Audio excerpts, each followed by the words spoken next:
Hey, good evening, top fans. Welcome to another Clubhouse edition of obviously Zoom style, which we are just so getting used to because who knows when we're able to leave our houses again.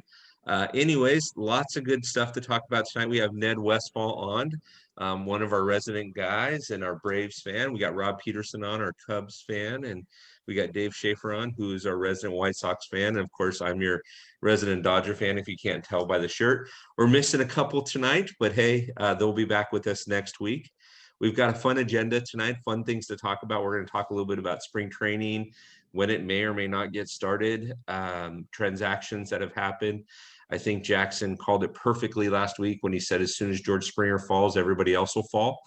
And we kind of saw that. And then we're going to talk about some of our favorite players, some of the guys that we've just enjoyed watching either in our youth or in our adulthood or whatnot. So that being said, welcome, boys. Let's have a good time. Dave, let's start with you. What do you know about spring training? What have you heard and what's now public?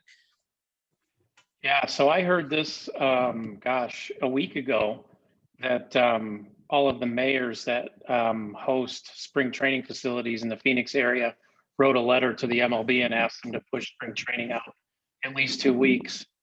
And turns out today that was made public, and that letter is actually on the internet somewhere. So it's going to be hard for the MLB to say no. Maybe they'll shrink spring training and still keep the same number of games. I don't know, but it'll be interesting to see what the next move is. And I haven't heard anything about Florida. Yeah, and the commissioner came out a week or two ago, and he says, "Hey, we're getting 162 games in regardless, right? And we're going to get 162 games in regardless of what happens." And I don't see how we're going to do it now. I mean, honestly, one club like Miami did last year or Philadelphia did gets COVID, and I mean, how are you going to make up 19 games, right? Or 13 games? The other side of that is all of the doubleheaders are going to schedule like they did last year, and these 7-inning games. When they do the doubleheaders, they'll cram it in some creative ways. We'll see.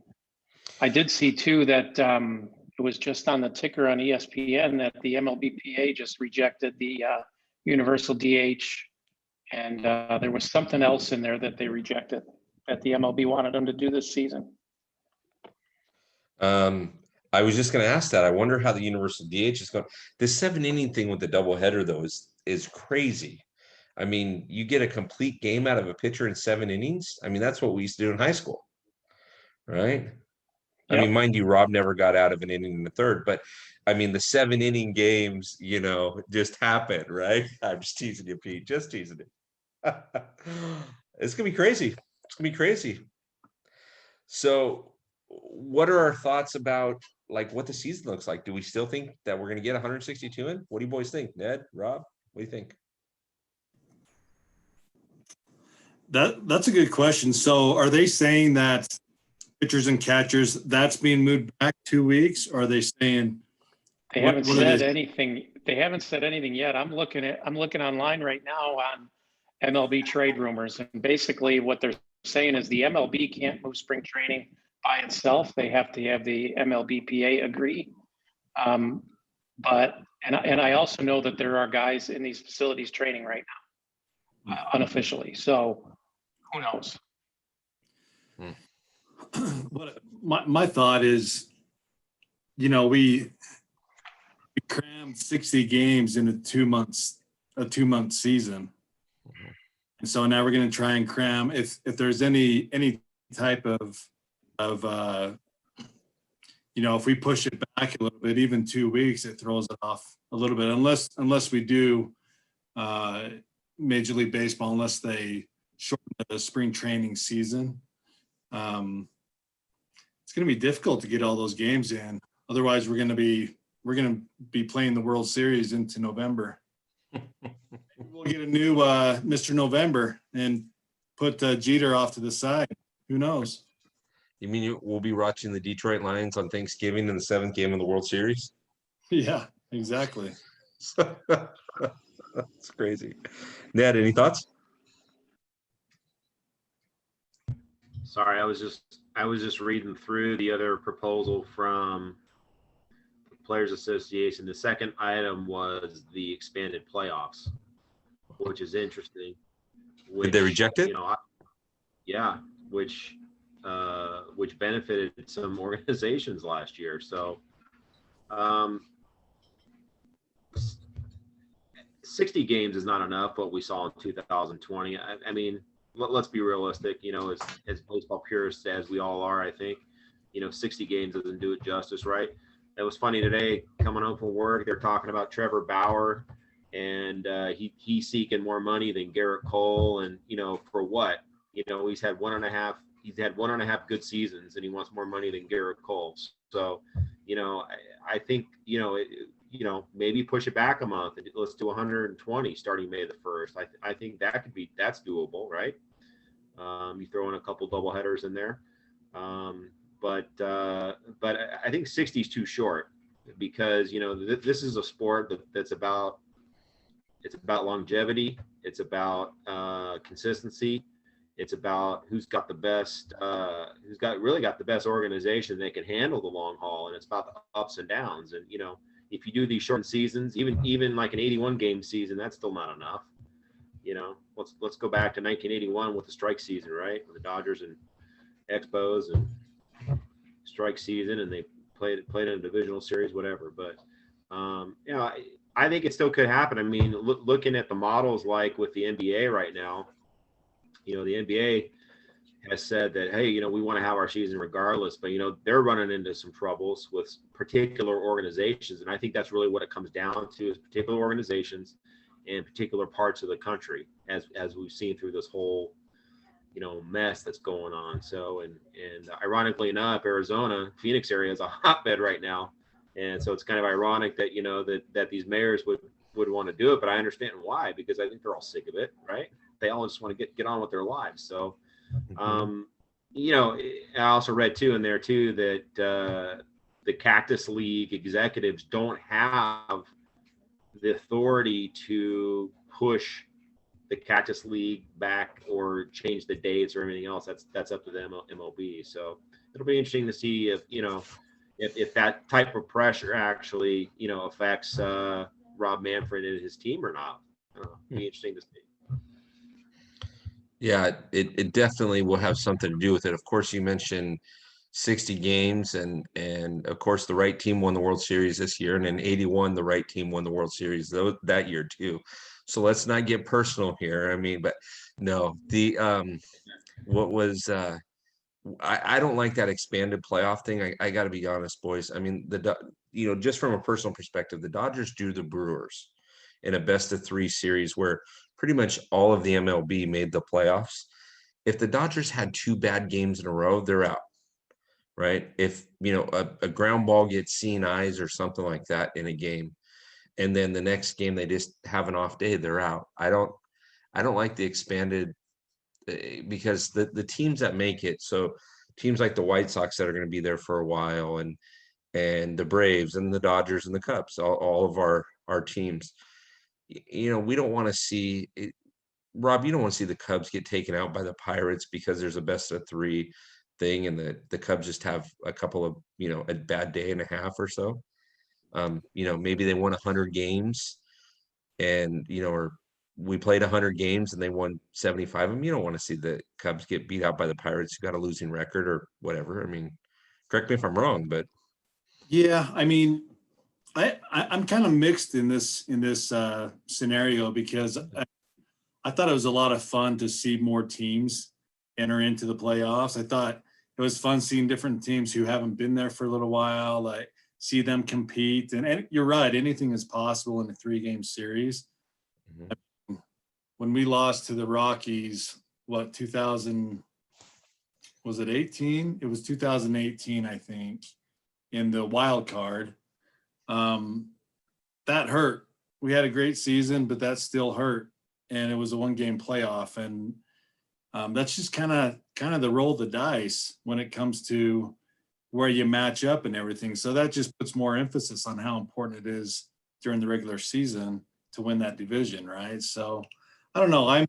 I see what you're saying though. It is kind of risky to be one of the best teams in the league, and then you go out after 2 games. That could be a swallow, but I think it's kind of good for baseball to have a little bit more of that competition, more cities involved, more fans involved in the process. I kind of like it actually. What do you think, Dave? Yeah, I'm a little torn on it too. I think you could structure it where there's a happy medium, but the tendency is always going to be for the owners to want to maximize revenue. So how do you do that? You just draw a bigger circle and include more teams. So, but there's got to be a way to, maybe give a team a bye in the first round for their record or something like that. So maybe you balance it off. So you're not losing a 100-win team right off the bat.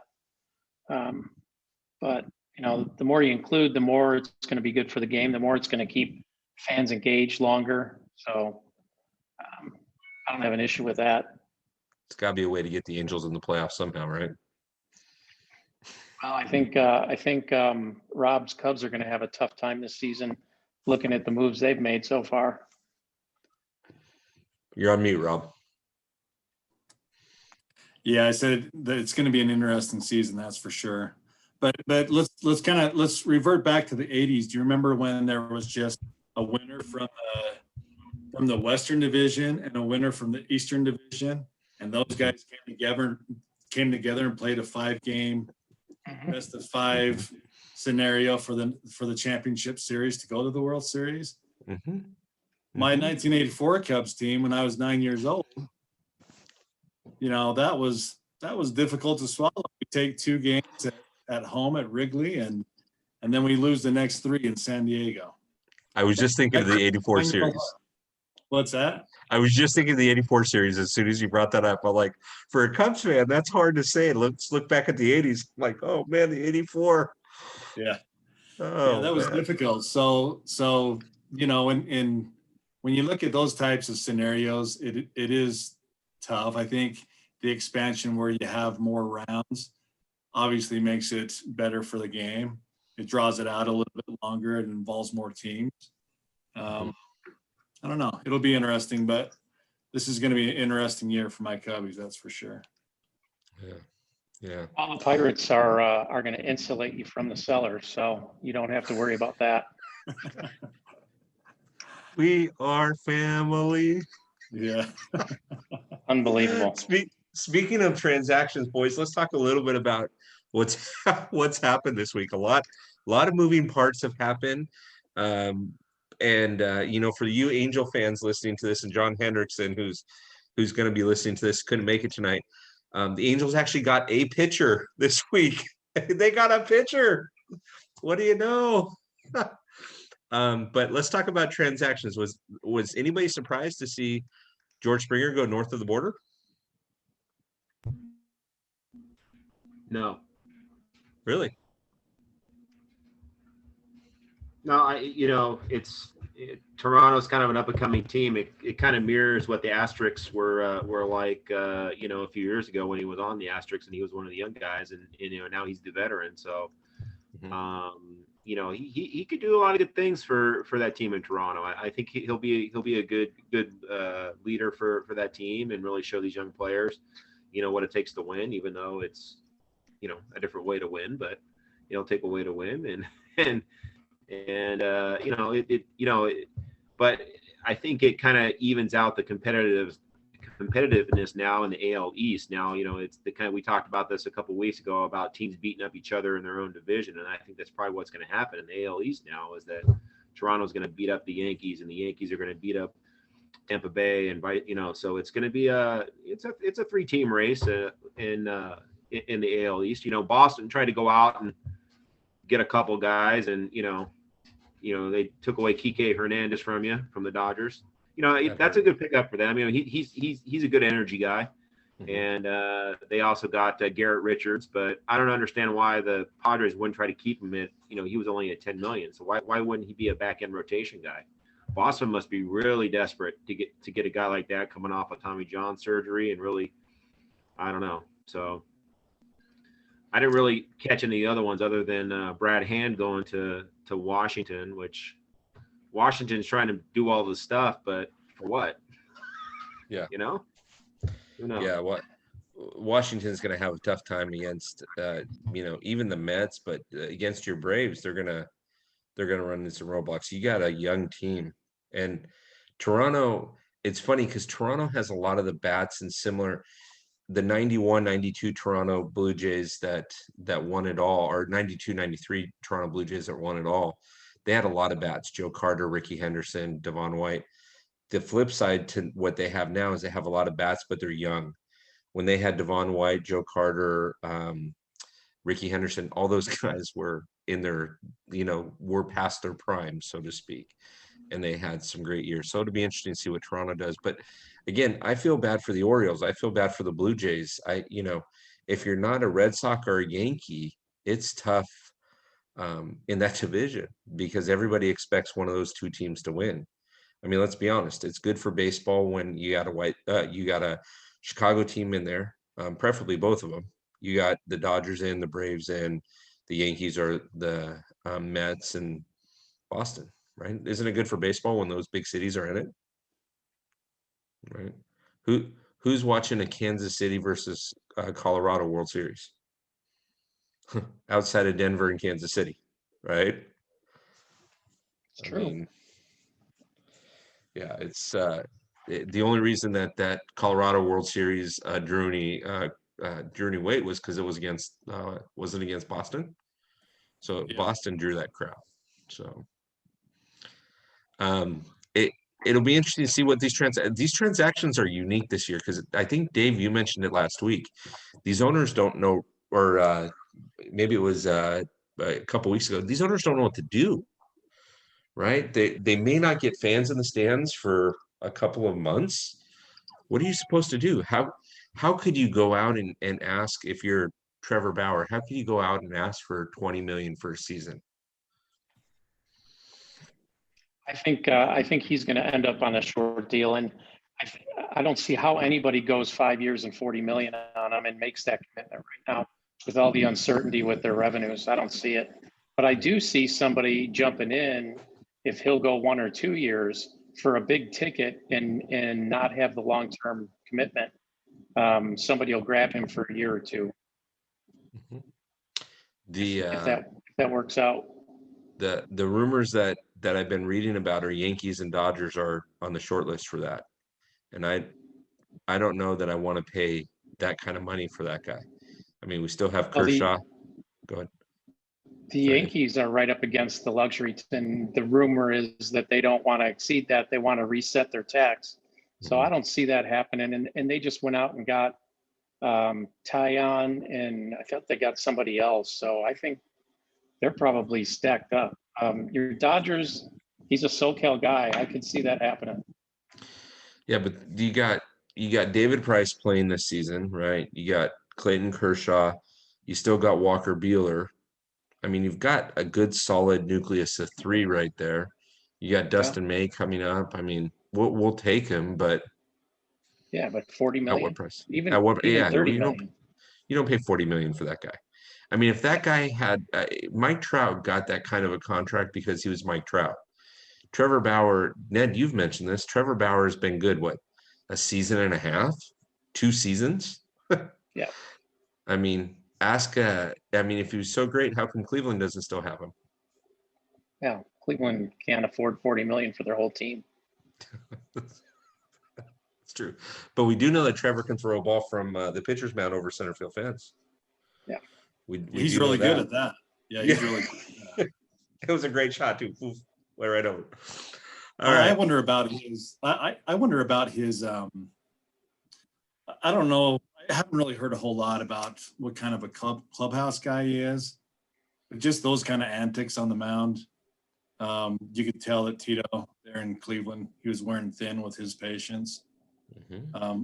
I wouldn't waste that much money on a pitcher like him. He's a good pitcher for sure. I think he will land somewhere and probably do a short thing like David said. But for me, I don't know how he fits in a clubhouse. I don't know if I'd want him. You can have him in the Cubs for 40 million one season. Not even a big deal. Hey, at the rate that we're going, where we have all these minor league guys, we'll be able to afford to pay them. That won't be a problem. By the way, where did John Lester end up? Did I read that he ended up in Washington? Yeah. Yes, sir. Yeah, he signed a 1-year deal with Washington. Yeah, rumor was that he wanted to retire a Cub and he was willing to give him a deal, and he got the cold shoulder. Yeah, they're cleaning house. I kind of have this feeling that, new GM kind of make some trades, some difficult trades, break up that core group that we had. We had the most successful, although we only won one World Series. I say that, only one World Series. Hey, I'll take that for the rest of my life. I don't care if we win again. Actually, don't quote me on that in about 30 years. But I just think that it's his way of cleaning house. This is my crew. We gotta get rid of some of these contracts and just start fresh. Build up the farm system. That's going to be important for them. We got some good up and comers, but it's going to be an interesting season for sure. So let's transition from this. So we want to have a little fun tonight with this. The trades are just, it's such a weird year. And we've said this the last couple of weeks. It's such a weird year. So let's transition this to who was your favorite player or the most impactful player, fellas, that you watched in your career? I'm not looking for Babe Ruth or Lou Gehrig or anything like that, but that you watched, and then why? I mean, and it doesn't, I mean, John, that's one of our top Angel fans, he wants me to mention somebody, and I'm going to have to do it like holding my breath because it's going to be tough, but why? So let's start with Ned, and then we'll move over to Rob and Dave, and tell me why. Tell me who and why. Ned? Well, thinking about this as a kid, I grew up a Braves fan, and hang on 1 second. Machine's going crazy here. It was Dale Murphy, number 3 in center field.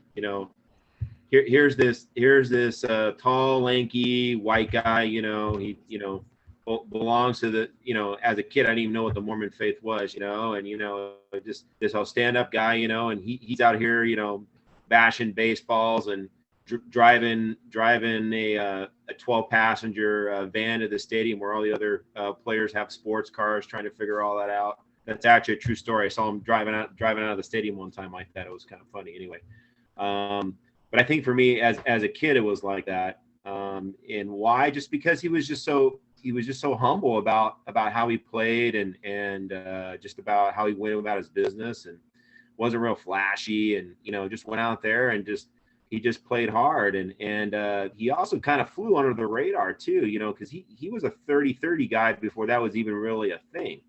And back-to-back MVP awards, 82 and 83. And, so, it's been on the cusp of making it into the Hall of Fame. But I had a chance to meet him a few years ago, and it was fun meeting him. And it almost was a little too larger than life, when I got to shake his hand. But it was just fun as a kid, because he was somebody that I kind of idolized growing up in Atlanta. Here in Southern California, the best hitter I've ever seen is not Mike Trout, but it's been Tony Gwynn. Tony Gwynn was probably the best hitter I've ever seen. I mean, there was a couple Padre games I went to, where he goes 4 for 5, 5 for 5, stuff like that. And same thing too. He was just very, very I don't say nonchalant, but very businesslike when it came to how he went about his business. Playing the game, and he was a student of the game too. He studied his swing like nobody else, and I think he was really one of the first guys to really bring video to the practice field to kind of watch himself swing. And but it was like every time T. Gwynn came up, that guy was getting hit. So those are probably two for me that I'm happy to say. And obviously, most recently, Mike Trout. But I won't get into that right now. I'll let the other guys talk because I want to hear what they have to say. I think you took one of them from Rob, but go ahead, Rob. Yeah, I'd agree, Ned. I growing up in Idaho, I was obviously a huge Cubs fan. The Cubs were my number one team, but the Braves were my second team. And it was all because I had WGN on the television and TBS. And so they truly were America's favorite team because we got to see it every game. Del Murphy is one of my all-time favorites. I watched the 80s. Wouldn't be the 80s without watching Sunday afternoon baseball from Fulton County Stadium and just listening to you know, it was Van Waren and Gip Carey. Gip Carey and all those guys, like just those monotone voices that would just light up when Murphy hit a home run. Watching Del Murphy was one of the best in the 80s. There was no question about it. 7-time All-Star in the 80s. He 2-time MVP. You know, he would, how many, I think he won like 5 or something gold gloves in the outfield. Like he was just an all-around great player. And I had a chance to meet him a few different occasions. You know, he belongs to my church. And so got to see him as a young boy up at Rick's College when he came and spoke to us in 1984 in December. And I bought my first baseball that I wanted to go and have him sign. He was just everything to us. And I'll never forget those days. When they took WGN away from us, I think that was around 1987 or so. All we had was Braves baseball. And so we grew up on that and then looked at the newspaper to see how our Cubs were doing. And that's how we got the games. And then we would always look at the schedule and make sure that we had on our calendar when they were playing the Cubs so that we can catch our Cubs games. But Del Murphy was one of the greatest. I just absolutely loved him, watching him play. And there were a lot of great players in the 80s that were just fantastic. It was a great era to grow up in. Good times. Perfect. Del Murphy one time in, you guys know where Temple Square is, downtown Salt Lake City. It was during a conference time. He was dragging, it was October 6th of 1986. I remember it. And he was walking down the sidewalk, recording, you know, Temple Square and the Salt Lake Temple out there. And he had 3 of his boys in both of his arms doing the juggle dad thing, holding everybody while he's recording and filming the square. It was a lot of fun. And my mom, we were too scared to stop him. So my mom stopped him for us and he signed some autographs and just a fantastic individual. Yeah. Thanks. Dave. There you go. Yeah, it's a really good question. It's a tough one to nail something down. I've got a ton of thoughts, but I settled on one from the 80s and one more recent. And I know I'm a homer right off the bat, so there's so many good choices in the other teams, but I'm going to go with Carlton Fisk. I watched him all the time in the 80s. It was one of the days I remember the most when we signed him away from the Red Sox.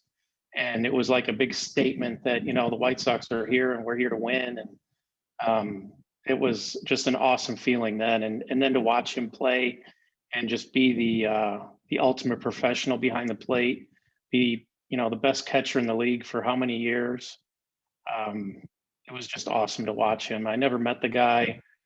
You know, there's a lot of the theme here is on guys that are humble, that are down to earth, and I think that's a big factor in this. I mean, you know, there's a lot of guys out there that are fantastic defenders or pitchers or defenders, but yeah, you're always looking for that guy that's got some humility and, you know, is more down to earth and that kind of stuff, which is, The other guy I would mention, which again, I know I'm a homer, but I just really enjoyed watching, is Mark Burley. And the way that guy could carve up a really, really good lineup with a 87-mile-an-hour fastball and a changeup. It was crazy.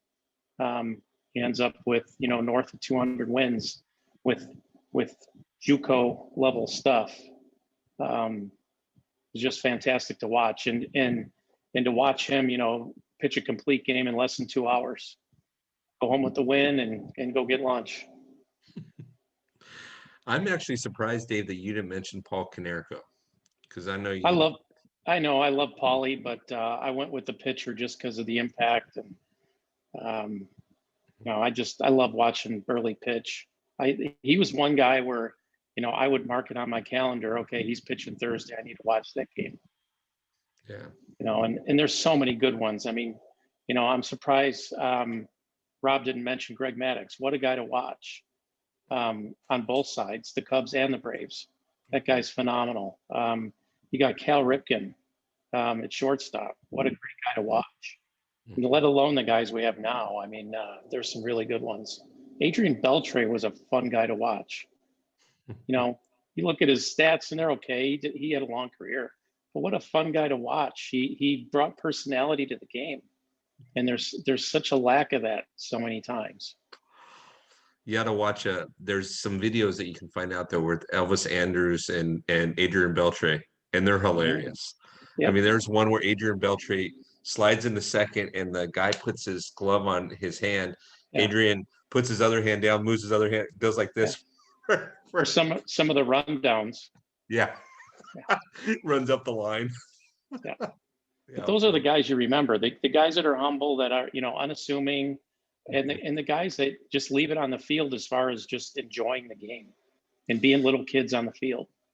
It's funny that you mentioned Adrian Beltre, because as a Dodger fan, the year I knew his contract year was up, and it was the year that he hit like 35 home runs.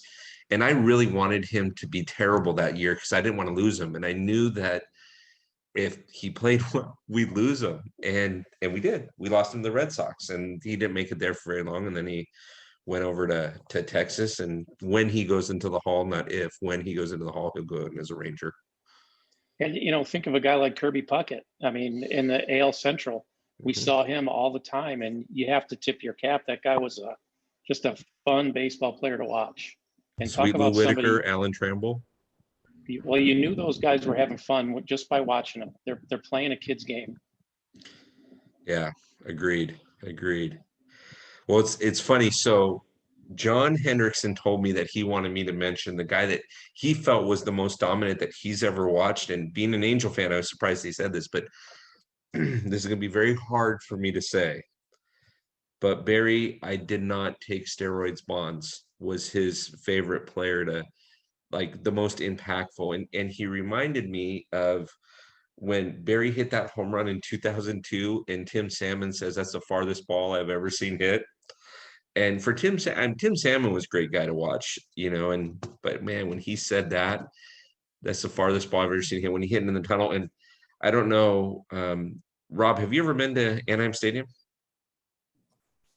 Not on the inside. I've been in the outside, but I've never been to a game there. Okay. Sometime when you get out here this way and we can actually go back into it, we go to Anaheim Stadium. I'll show you where that ball was. He hit it in a tunnel and over by where like the concession stand is. He didn't just hit it in the tunnel. It bounced halfway to the concession stand.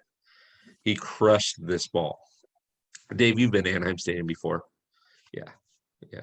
Maddux is interesting. For me, Maddux was fun to watch. He's not my favorite guy to watch, but he was a fun guy to watch. I watched him pitch for the Cubs against the Angels at Anaheim Stadium, and I just watched him destroy the Angels with these 87, 89 mile an hour fastballs, just hitting the corner. It seemed like wherever he wanted to throw the ball, he did. It was scary. I thought, it's no wonder this guy is still pitching. He's just that good. This was at the tail end of his career. But this one's gonna hurt. This is gonna hurt Rob a little bit, and it's gonna hurt a little bit to Ned. My favorite player growing up, and I still go to this guy even, is Mr. Clean, Steve Garvey. And I mean, I was a Dodger fan as a kid growing up. I had this argument with my mom. She always liked Rod Carew. I liked Steve Garvey. Steve Garvey, a couple time 10-time All-Star, a couple time MVP guy. And unfortunately, he's in the Hall of Very Good. He hasn't made the Hall of Fame, but he's in the Hall of Very Good. And he was just fun to watch. It's funny that Ned mentioned, because I knew Rob was going to mention Dale Murphy, but it was funny that Ned mentioned this because growing up, I hated Dale Murphy because he was a Dodger killer. Every time he came to LA when they were in the National League West, I'm like, can somebody just throw at this guy so we don't have to deal with him? It's like a double off the wall every time, or something that's leaving the yard or something like that. But I enjoyed I enjoyed watching Steve Garvey. Nowadays, I really, really, again, this, as Dave says, this makes me a homer, but I love watching Clayton Kershaw pitch. That curveball that guy has, I'll dare to say it, it's a Cooperstown curveball. I mean, that thing just breaks and his slide when Clayton's on, he's on. And so he's just fun to watch. And there was one season, gosh, 4 or 5 seasons ago, where I went to probably a dozen Dodger games, and more than half of them, Clayton was pitching. Like, this is perfect. I didn't mark my calendar like Mark Burley, but man, it was perfect. And Cal Ripken, others. I mean, Dave, you were to say something? My dad's a Cub fan. I don't admit that too often, but I got to mention Ernie Banks for him because that was his favorite player ever. He spent a lot of time in that stadium watching him ditching school.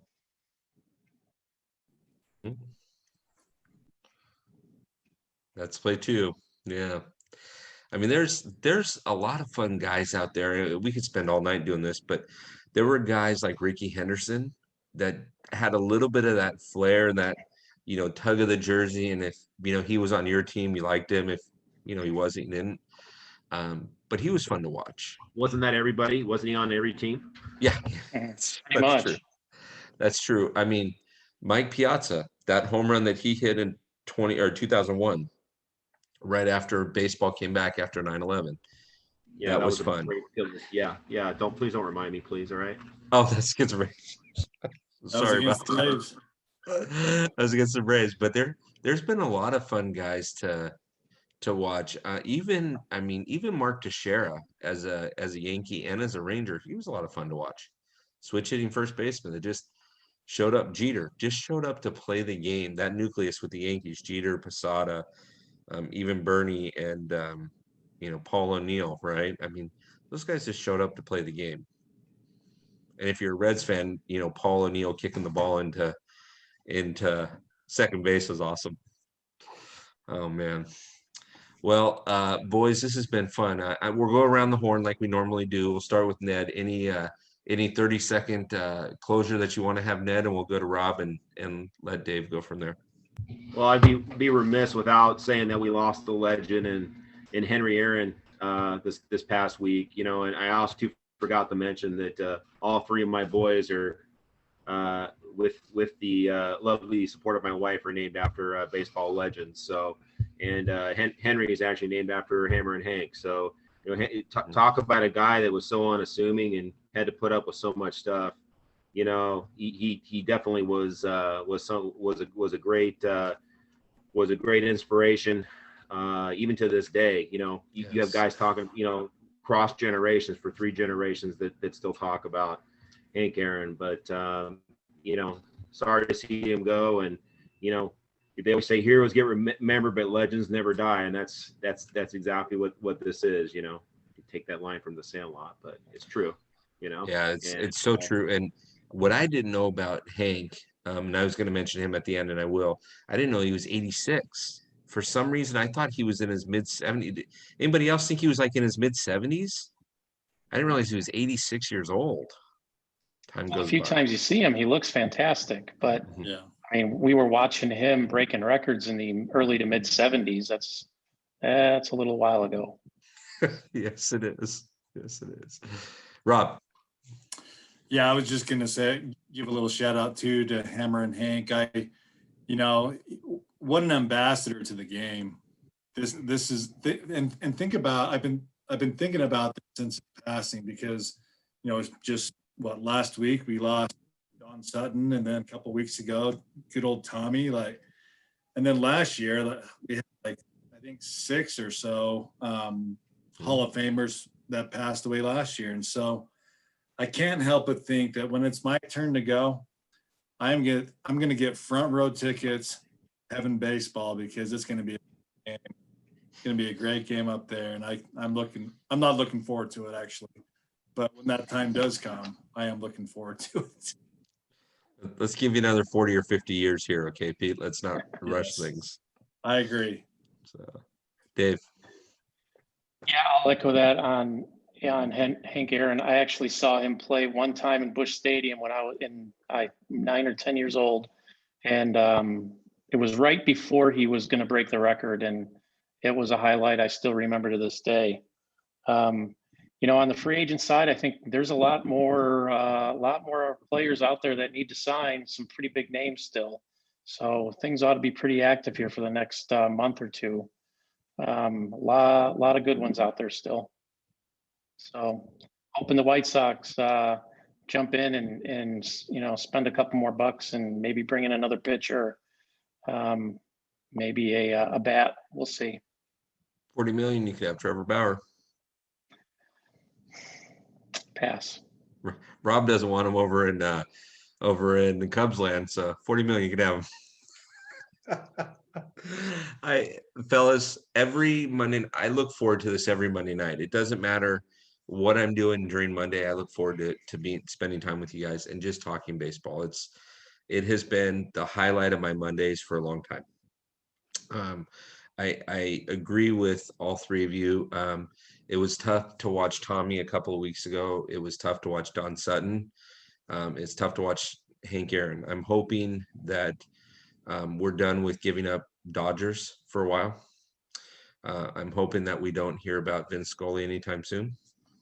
It makes me a little nervous.